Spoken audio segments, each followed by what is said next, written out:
Nice to show off your campus a little bit, and it's exciting to see you all come east, to play some lacrosse too. It's, it's easy to say that the game has grown, but this is an awesome example of this program coming with what, 6 teams, to play at a great tournament, over at Tri-State. So, first and foremost, it's a welcome to Princeton. It's a phenomenal place. I feel very blessed to coach here. And be a part of this university and this athletic department. And when Matt asked me to see if this might work, it's a no-brainer for me. I mean, to see these guys, I'll say it to the parents, but the guys that come up and introduce themselves, guys that are 10, 11, 12, 13 years old, coming to a college campus and having this experience is awesome. So I'm excited to talk to you all just about the process of the game of lacrosse, the process of recruiting and all that kind of stuff, and answer any kind of questions that you might have.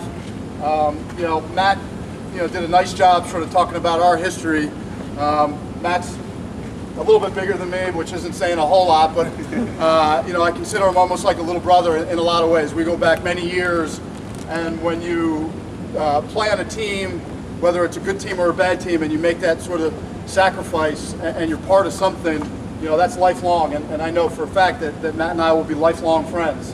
It's a special relationship. I'm really proud to see what he's doing with the game with All West, and seeing you all here is a great indication of that, and doing it the right way, teaching the right lessons and preserving what this game is all about is important to somebody like me, because this is my livelihood, and it's Matt's as well.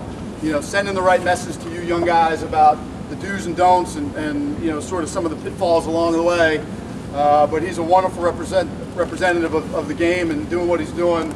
I'm really excited to be a part of it and stay in touch with him, and I give you all credit for playing the game and doing it in this kind of environment. So what kind of questions? How do you want to? So the first question that you always ask me about a kid. First of all, when does the recruiting process start?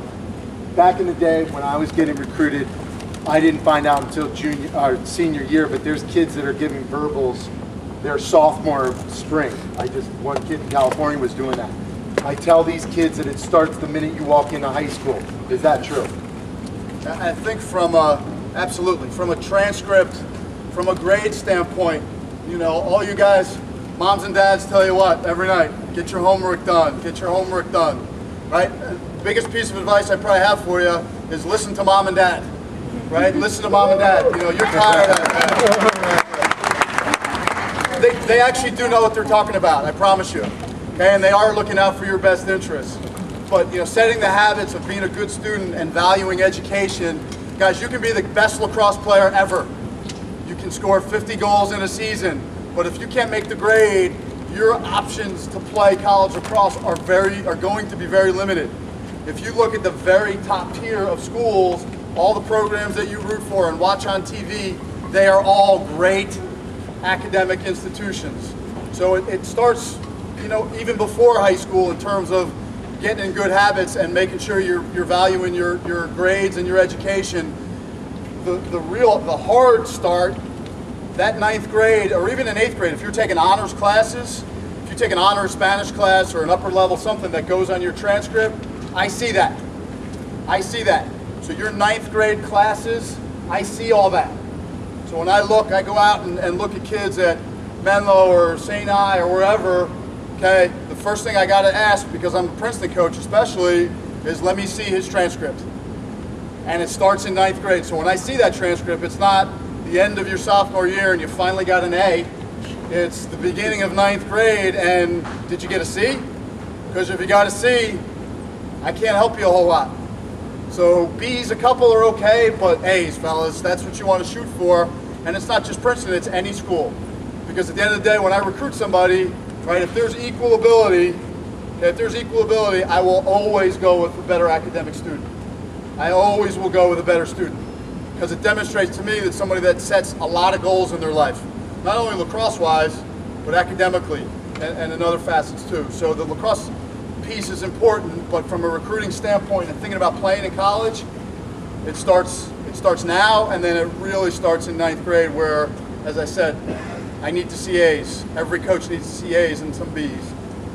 So when I talk to a Duke or a Princeton or a Harvard coach, I'm usually saying it's about a 3.5 or above. At least that's the mark that we use, A's. Now, what about the SAT score? And will you also explain the difference? Well, not the difference, but what the index is, the Ivy League index. That kind of, you can explain that to everybody, please, Steve. So, I mean, the Ivy Leagues are really the best academic institutions in the country that also obviously sponsor lacrosse as well. So the index it's a combination of your grades, your transcripts, okay, how many A's you got, how many B's you got, coupled with your standardized test scores. Okay, so your ACTs or your SATs become important because we put that in a formula and it spits out a number. Okay, so it's on each of those are on an 80-point scale. So in terms of SATs, you want to shoot for 2,000. You want to shoot for, if you want to go Ivy League, you want to get over 1,900 definitely. You want to get over 2,000 if possible. But that process starts, and you want to think about this. The biggest point is the standardized test piece is a big percentage of what we look for. And again, for you guys, some of that's a long ways away, but for moms and dads thinking about it, you want to honestly start to think about standardized tests at the end of your sophomore year. Whether it's a subject ACT or SAT subject test, or even taking the SATs for the first time at the very end of your sophomore year. Your guidance counselors will think you're crazy, but tell them that Coach Bay said so. Because so much is happening after your sophomore year into your junior year. So you have a recruit on campus, and you're about to take him into your office. He's looking at Syracuse, he's looking at Hopkins, he's looking at Duke, he's looking at some other Ivy League schools. Sell Princeton. Why do you go to Princeton? Why do you choose Princeton as I mean, you don't have to say anything bad about the other schools, but why, at the end of the day, when you get that diploma, do you? Princeton chooses you. Good answer. Princeton's the best of the best, I think, and I think a lot of people would agree. It's as fine an academic institution as there is, and it's a program that, and Joe can tell you, Rosenbaum can tell you, in my office, and I had nothing to do with this, but there are 6 national championship trophies hanging on our wall. So, the opportunity to get the finest education in America and the opportunity to have a legitimate shot year in, year out of winning a national championship is pretty exciting. It's a pretty good combination. At the end of the day, a Princeton degree is a lifelong life changer, for lack of a better term. It's a place that Princeton alums take care of you. It's a place where it will open any door out there for you. Now it's up to you guys to take advantage of that, but Princeton, you have an orange and black diploma in your pocket, and you can take that anywhere in the world. It opens up a myriad of doors for you.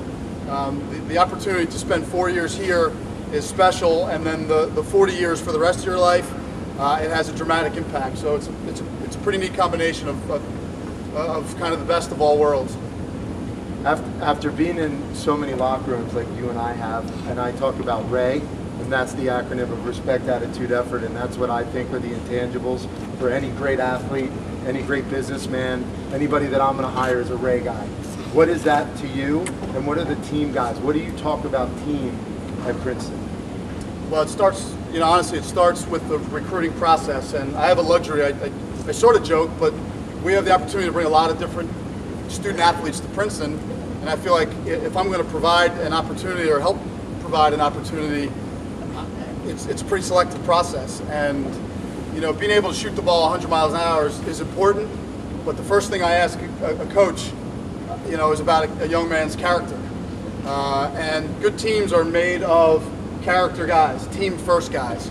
Now that's not to say everybody doesn't want to go score a goal, make a save, shut down the best midfielder on the other team. But at the end of the day, the intangibles of having a team goal first is what separates, I think, winners from losers. The intangibles out there in terms of work ethic, in terms of commitment to each other, in terms of doing the right thing. If a guy has great grades and is a phenomenal player but has questionable character, I go to the next guy.